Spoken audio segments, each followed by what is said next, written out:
Welcome to this episode of Video Drone by DIY3DTech.com. We're out here on the St Clair River. We should have a ship coming upriver here, the Tecumseh, so we're going to go ahead and fly on it. I've already checked air map and did my maintenance checks.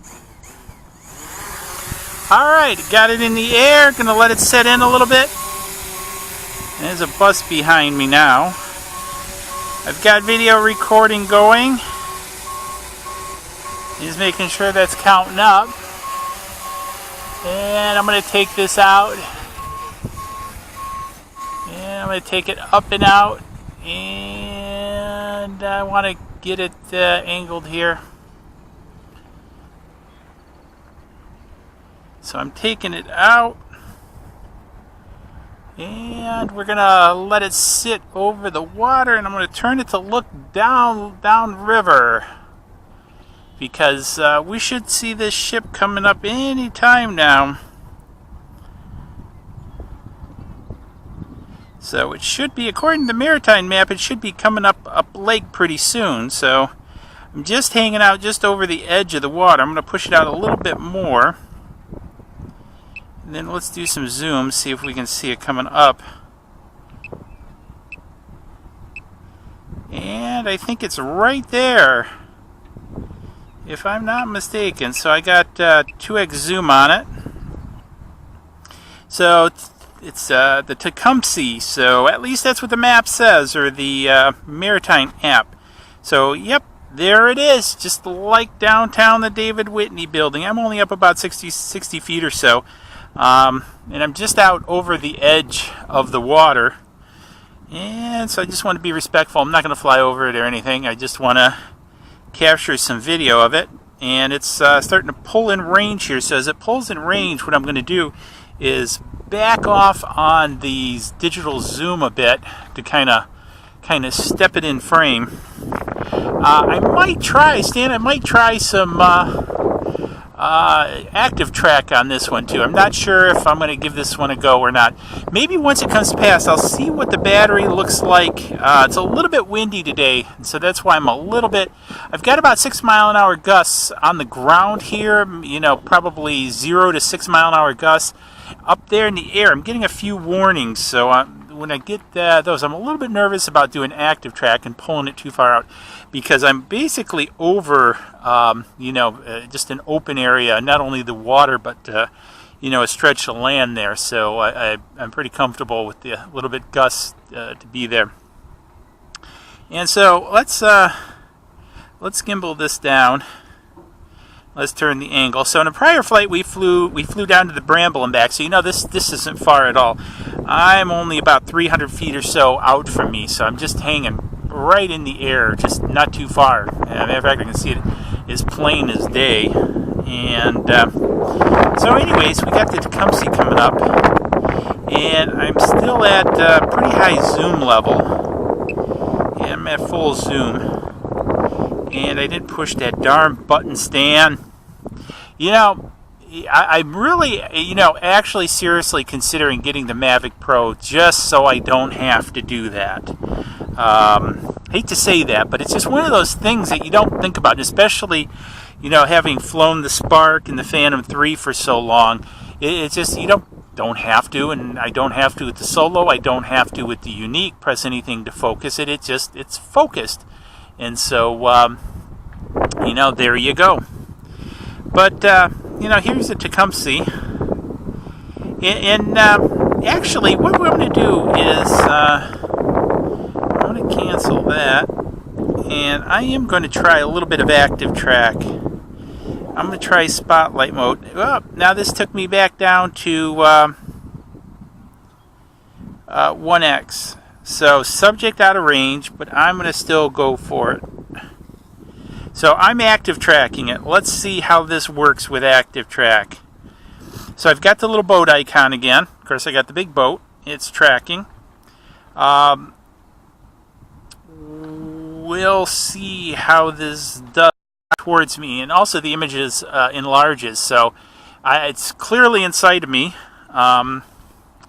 Actually, I can see it better in person than I can on the copter, which is 300 feet closer to it than I am. But okay. I'm interested to see how this turns. So, active track experiment number 3, Stan. So, let's see. Yeah, it's kind of interesting. So Stan flies on the West Coast, I fly on the East Coast, and we just sort of go back and forth. So, yeah, we're just kind of watching it come up. Hopefully it'll come in a little bit better. So now that's interesting that it kicked out of digital zoom when I went into active track. I thought maybe I could do active track with digital zoom still, but no, I can't. But I'm really just surprised at the perspective. Let's see. Well, probably the head cam won't do it justice for what I see. Maybe I'll try cutting in an overlay of the head cam just so you can kind of see the perspective. I mean, this thing's looming large. Boy, wind really is gusting now for some reason. And I'm still holding tight. Although, well, I still have the boat icon, but I'm not quite sure it's really tracking. Because it doesn't seem to be well, the parens are vibrating. So I don't know if it's doing something. Maybe it thinks that wheelhouse is it. But yeah, I'm not. I don't know. Yeah, it's moving. It's moving. I'm watching the corner. You can see the kind of the stacks come into play. Or move through the frame of the refineries. So yeah, this is actually, it's still tracking.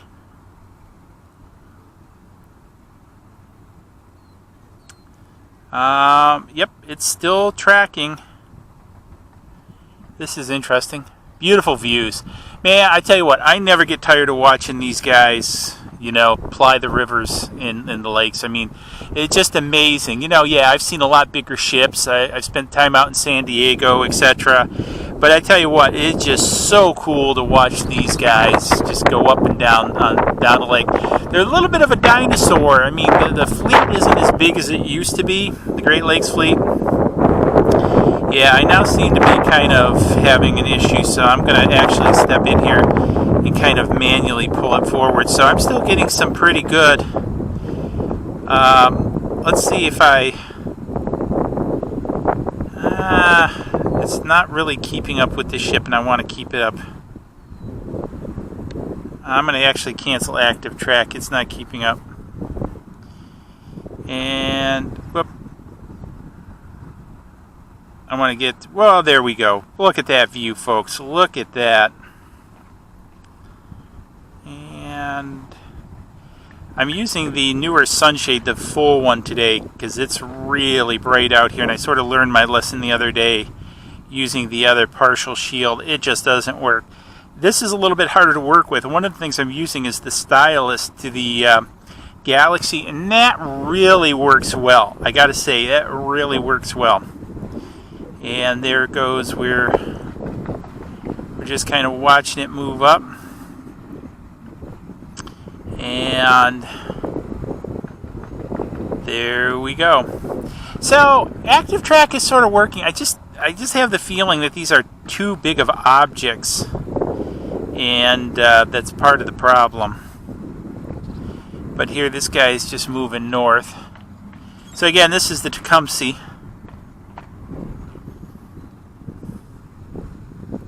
And I just need to tip this a little bit more. And just kind of watch it. I'm going to gimbal up. Damn, I always go the wrong way with the gimbal. I tell myself, go the opposite way that you normally would go. So let's get some zoom as it pulls away, since we're out of active track. And there we go. And she's pulling away. So, man, it's a great day out here, man. I just love getting out here, flying. Beautiful weather. If you're watching, Palmer, I was up by the bridge looking for you. I didn't see you up there. Also cruised by Lakeside. So I was going to see if you're around. I've got the Unique in the trunk. I've been thinking about flying it. I really don't want to fly it here because it just kind of scares people, and there's not very many people around right now here. But it's a pretty big bird, and especially being this close to the refineries, you really can't see the Mavic Pro unless you're really looking for it, because it's just a little dot in the sky.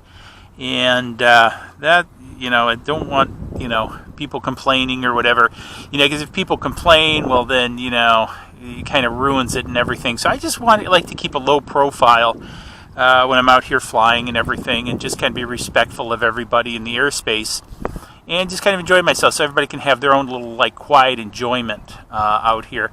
But I do want to get out and fly the Unique in some spots too. I really like flying that bird. I love the hexacopter design and all that kind of stuff. Look at that beautiful blue view as it just plies north. I want to get another focus as it's pulling out, and it's just really great. So just sitting up there. But anyways, yeah, because sort of I do these flying vlogs, so that's really what I kind of consider. This is just a flying vlog where we just kind of BS about flying drones and that kind of stuff. So I was just watching actually Captain Drone, and he was talking about the Autel. I don't know, I've been thinking about getting that. I tell you what, I just love the Mavic Pro so much. I basically just keep the Unique because it's a hexacopter and it's got big lift. And one of the things that I'm thinking about doing in the future is flying some specialized cameras, and it's a great platform for that with that much lift and motors and etc. And I paid cheap for it, so and it's a good platform, so that's why I'm keeping it. And but I mean, as my daily flyer, this is just really hard to beat. Because it's just kind of grab and go. I keep it in a small briefcase. Everything's in there. I keep everything assembled. So I basically just pull it out of the briefcase, and I'm, flying. And, with the Unique, I got to set it up. I got to put on 6 props. I got to do the compass calibration dance. And it's just, assembling the controller and everything, because, it's just too big to leave assembled, with the sunshade and everything on and all that. Hey, look it, we might have a twofer. I did not see another boat coming down. Check this out, guys. We're getting a twofer out of this flight. Don't know quite what this is. So, but I am going to do another active track attempt here. So I'm going to wait till this boat passes. I did not see him on the, I don't know if he doesn't have a transponder or what. But this looks like a tug-barge combo. But I did not see him. So we're going to get a twofer. Because right now I'm at a 2x zoom. And so when they split out, because I'm going to drop back to 1x when I go into active track. And I want to have the two separated so it doesn't get confused. But once that happens, wow, a twofer out of this. I didn't expect this. I know I'm supposed to have another one coming up in about 20 minutes from now. And so I've got enough separation, I think, especially if I go out my zoom. And so I'm going to go back into my active track. And I'm going to do active track. And then I'm going to highlight this guy. And I get the subject out of range, but I'm going to go ahead. I'm going to activate spotlight mode. And let's see what happens. Let's see if I'm tracking. I think so far it looks like I'm tracking, Stan. It looks like I'm tracking. Let me get rid of the wind warning. And it looks like it's rolling. I wish it had at the bottom like degrees or something that it was rolling, especially in spotlight mode to give kind of a little bit of feedback. And yep, it still seems to be. But there's another tug. If you look right next to it, there's another tug passing. So we actually got sort of a threefer, guys. So we got the Tecumseh Upbound. I'm not sure what this guy is. This is the Thompson. So this is the something Thompson. I can't quite read the rest of the letters. So it's something Thompson. And I definitely believe this is a barge pusher combo. I don't know, Paul, what do they call these things? I don't know. But, there we got tug. I think that's a tug going down. It's Canadian flagged. Just passing out of frame. I seem to have lost my... and the stick's not working, so I got to drop out of active track. And what I'm going to do is I'm going to set this back here a little bit, and I'm going to go back into active track, and I'm going to highlight. I'm going to do like I did before, just highlight part of this. But now this is cutting me off, so that didn't work. So let me go back this way and catch the middle of the see if I can catch the middle of the ship. And let's see if I can use that. So I'm now going on the middle of the ship like I did before where I was successful, and it looks like this is doing better. This looks like it's doing better. So I don't think, because what's happening, especially in spotlight, hopefully I'm blocking the wind from you guys, what's happening in spotlight mode is it's just rotating the copter to match the movements, and so obviously, that profile is going to change as the copter moves. But so far, so good. I'm starting to lose the back of the boat for the front of the boat, which is kind of sucky because I'd like to really keep the whole boat in frame. Let me see if I can so I'm going to let this go, and I'm going to go ahead and highlight this and go into spotlight mode. But now see, it's pulling it forward. So, yeah, that really kind of, because it looks like it's kind of cropping the image when I go do that. So that's kind of weird. But yeah, we're just getting this on the way down. We're not going to get too much more out of this because we're actually coming up on low battery a little bit. So this has been a pretty long flight. So been recording for almost 17 minutes now. So again, we see the tugboat, we see the Thompson, something Thompson, and we're just kind of watching it ply down the river. So again, great views. Can't complain about this at all. What was I talking about before? Oh, the Autel. So I'm kind of thinking about getting one. I don't know. It looks like an interesting combo. I like the fact that it has the screen built in, and so it's all one unit, so I don't have to use this big gangly piece. Now, I think it's going to be a little bit small, but the real thing is, okay, so I can see it here. Basically, I fly line of sight. I try to be really legal in what I do, and so, the screen I only use to compose the image. So having a small screen to compose the image is actually okay because, the view is so large. So, seeing where I'm at is not a critical thing because, like right now, I'm looking at the copter in the sky and I'm doing what I should be doing, is keeping watch around the area for, other aircraft and other risks. And so I'm just looking down at my screen to frame it and use some of the controls on the screen. So much like a smaller version of the ST16 controller, I kind of think that's what it would be like. So I'm going to bring this guy home. So I'm going to let it go up a little bit because there's some trees just to be on the safe side. So it's going to rise up a little bit and go up to about 120 feet and then come back there because I was only at about 60 feet. So you can see me back over here. And so I'm now coming back in. But anyways, what I'm really thinking about with that is, getting one of those because it's just even a more compact design. Now, I think it was Drone Valley mentioned that, the copter itself is bigger and heavier than the Mavic Pro. And it's okay, but it's just, not having this conglomeration of cell phone controller and the issues, because that's one of the things I like about the 16.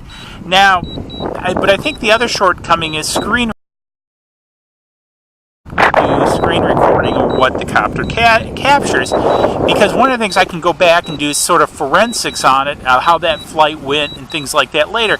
So that is a bonus, if you will. So I guess there's pluses and minuses. I might have talked myself out of buying it.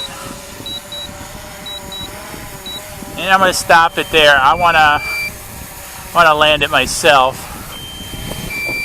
And because it's a little bit windy, so I don't trust it.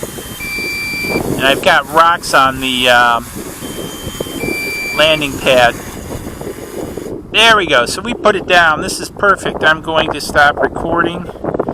And hopefully you guys aren't getting too much wind noise. So again, great flight of the Mavic. We got a twofer, actually, technically a 2.5er. We got 2 ships, a tug, and we had a great flight. So let me know what you guys are thinking about for lunch. Make sure you smash that thumbs up, share the video, and we'll see you guys next time we go flying and we do some vlogging. So we'll see you then. Cheers.